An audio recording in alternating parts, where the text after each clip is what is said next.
Alright, people. Welcome again to another video.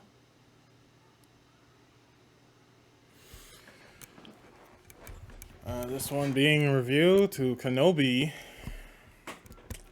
Chapter 3, or Episode 3. This is going to be a spoiler-filled review, so if you don't want to be spoiled, definitely click out of the video.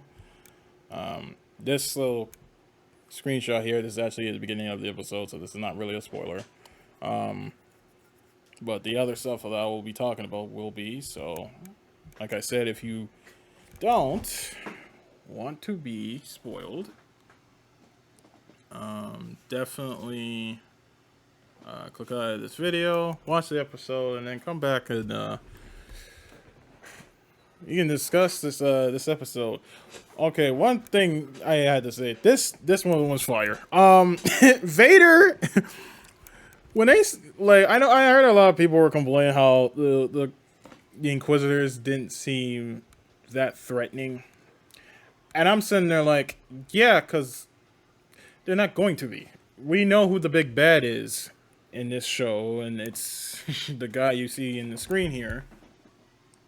So for me, I was just like, yeah, I expected when Vader comes, he's supposed to absolutely eclipse these guys as a threat. And man, yo, we start off the episode. You see Obi-Wan still trying to reach out to Qui-Gon Jinn, his former master.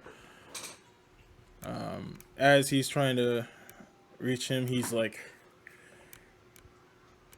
almost like revisiting what Reva said and all the stuff that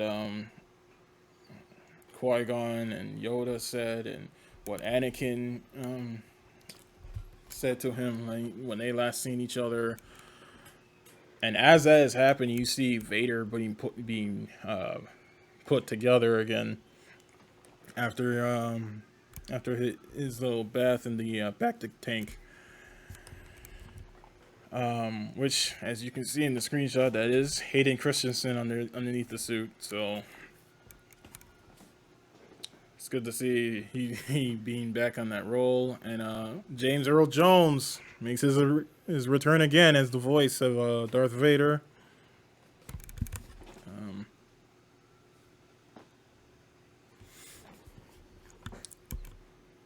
So yeah, you see him get put together. We get another shot of Mustafar, and you see Vaders Throne over in Mustafar, and we get like this next scene here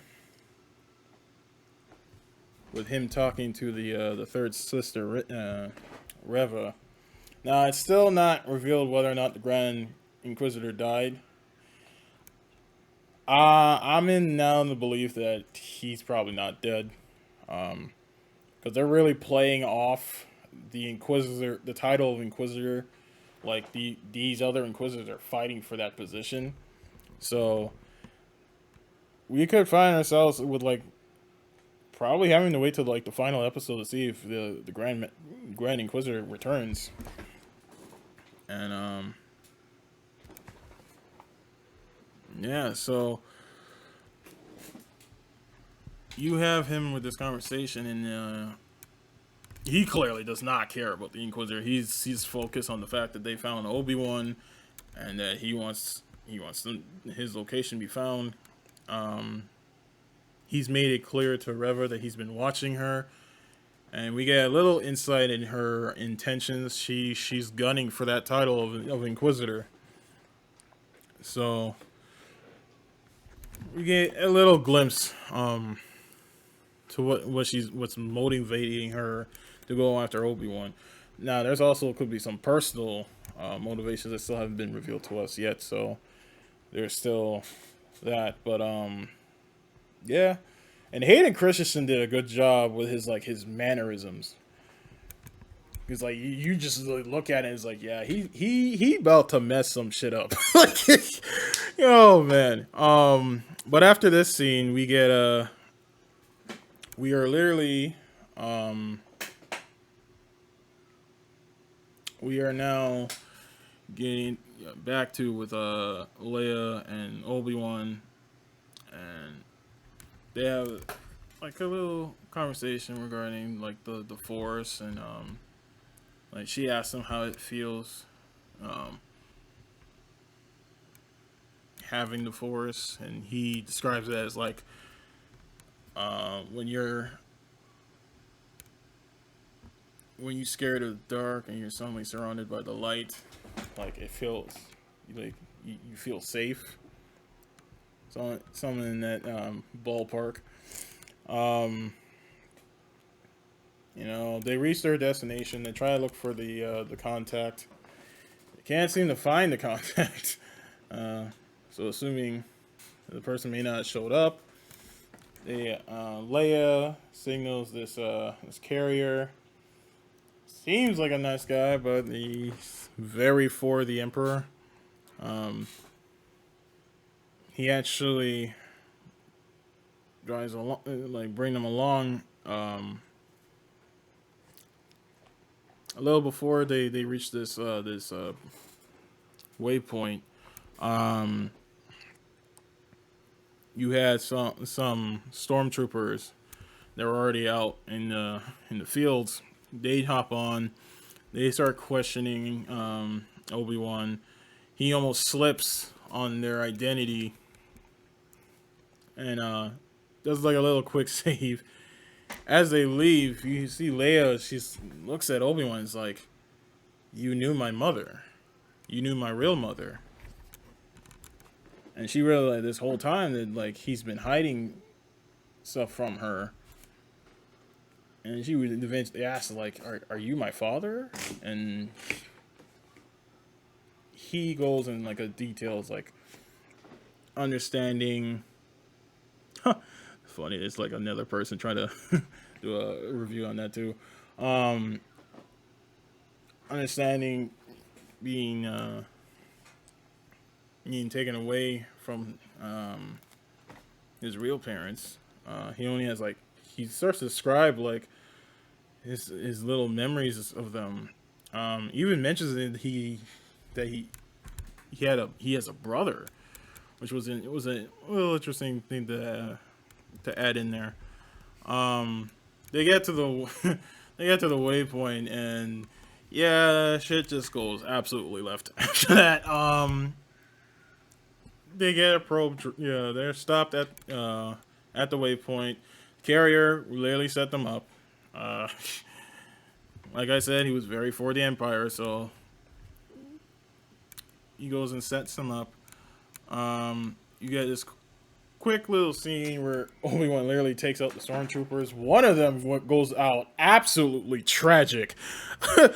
Oh man, I'm like, all right, Disney, is this PG-13? Because my dude got sliced.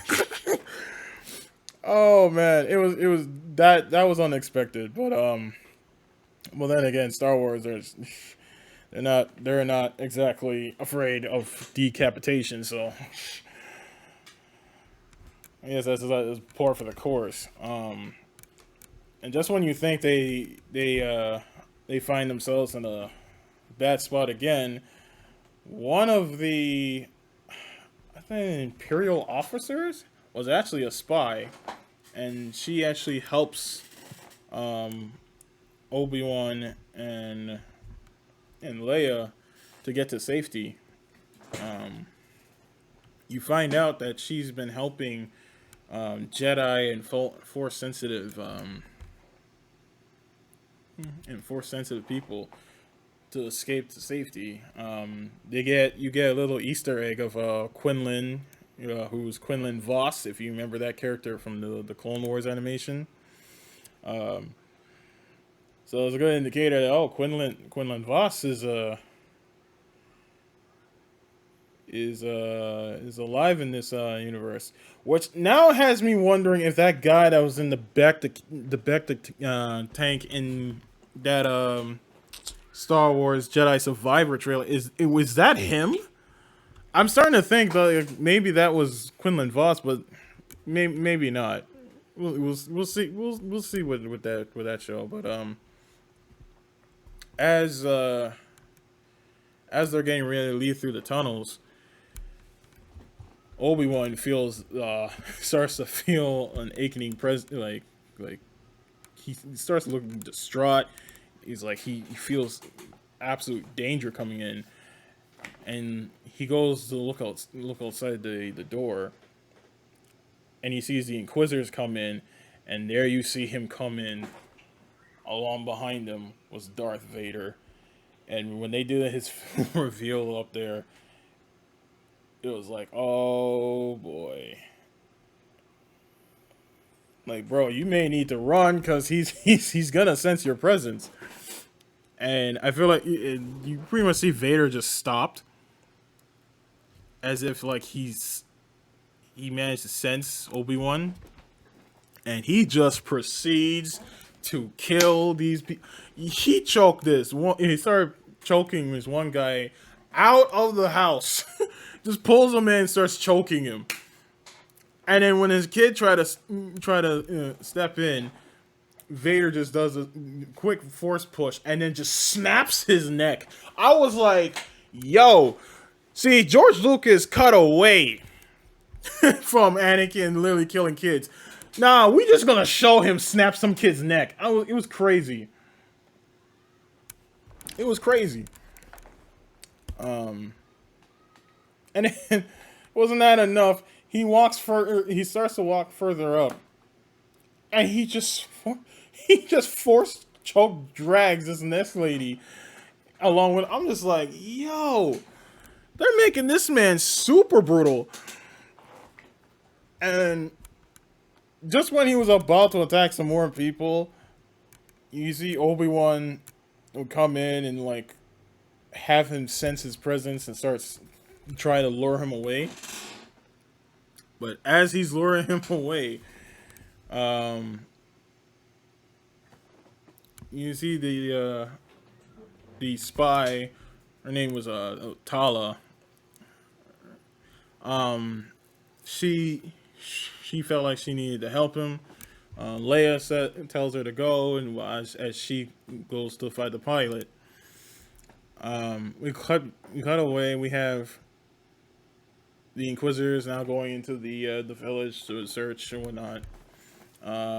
Reva starts actually finding the place that they were hiding, and she finds the room indicates that they've been hiding Jedi for a while, and now starts to on the chase to look for the girl, well, basically Leia.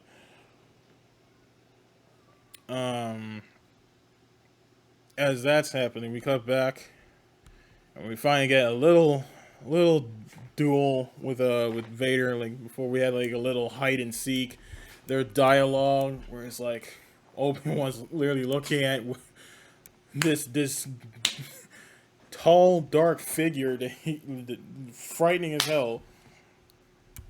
Looking at him, asking, is like, "What have you become?" And Vader literally responding that, "I have become what you made me." Still blaming Obi-Wan for his mistakes, but which I forgot to mention the duel here, which Vader absolutely like he just manhandles him. Like I was wondering how rusty Obi-Wan was. Oh, he was not ready for this fight at all. As you can see, Vader was like one-handing this whole duel. Like he was yo, and you can see like little nods to when Luke went at him, with in episode 6. Yeah, when he started to get like angry, he started wailing at Vader. You can see a glimpse of that here with Vader doing that to Obi-Wan. And then there was a sequence where like Obi-Wan basically reaches a dead end, and Vader comes in. He starts throwing down these what look like like a container filled with coal, like, and he starts like force, almost force choking Obi-Wan.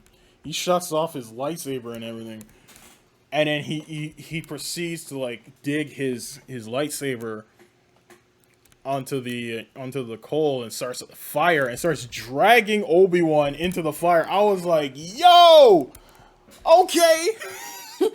This so Vader's not just gonna just rage at him, he's just gonna be just calculating. Right? And right after he was gonna send the stormtrooper to pick him up, you see Tala comes in and takes out one of the stormtroopers and actually sets off another fire. And I've heard people were complaining over the fact, oh, why didn't they just Vader just jump over that or use something to turn off the fire? And I'm just like, people, he just witnessed somebody helping Obi-Wan. You know what's in his mind on that one? Is, oh, you got allies. I wonder how much more of you are there, and where can I find you? It was the same thing when we got Rebels, and you had Ahsoka see Vader for the first time in his suit, and he asked her the same question. It's like,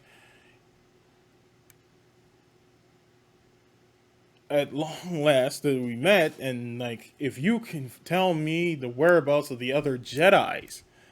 Like, his first instinct was, oh, there's more of you. Where can I find you? So it's not just now the fact that, oh, Obi-Wan's here. He could have him here. Now that he realizes there's allies helping him, they could also be helping other Jedis. And honestly, and the whole scene with Reva can confirm that as well. That there's people out there that's helping out these Jedis like find safety.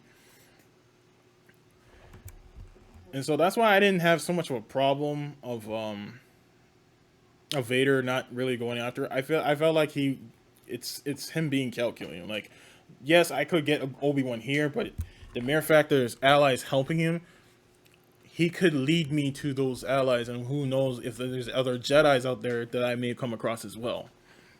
So that's why,